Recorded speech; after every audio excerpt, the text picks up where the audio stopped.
principaux chefs des États arabes sont venus saluer la dépouille de celui qui a été depuis la mort de Nasser l'un des principaux leaders du monde arabe. Anwar el-Sadat a été le premier chef d'État à atterrir à Riyad. Depuis 1972, le rapprochement de l'Égypte et de l'Arabie saoudite a profondément modifié l'échiquier du Moyen-Orient. C'est Faisal qui a poussé Sadat à renvoyer les conseillers militaires soviétiques.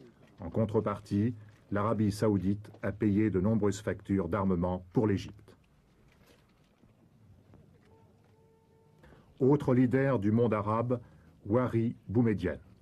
On sait que les liens entre le président algérien et le roi Faisal se sont particulièrement affermis depuis la guerre d'octobre.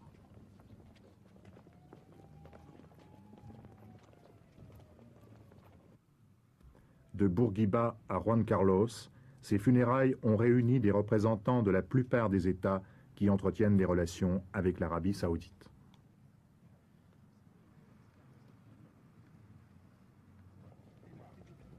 L'arrivée simultanée du président Assad de Syrie et du roi Hussein n'est pas passée inaperçue.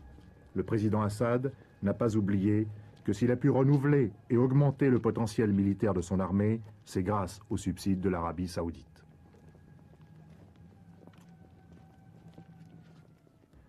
Yasser Arafat, qui avait rencontré Faisal quelques heures avant sa mort, paraissait très affligé.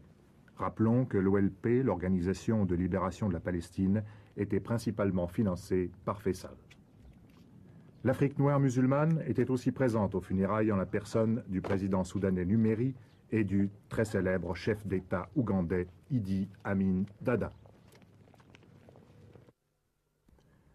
Plusieurs délégations ne sont pas parvenues à temps pour les funérailles.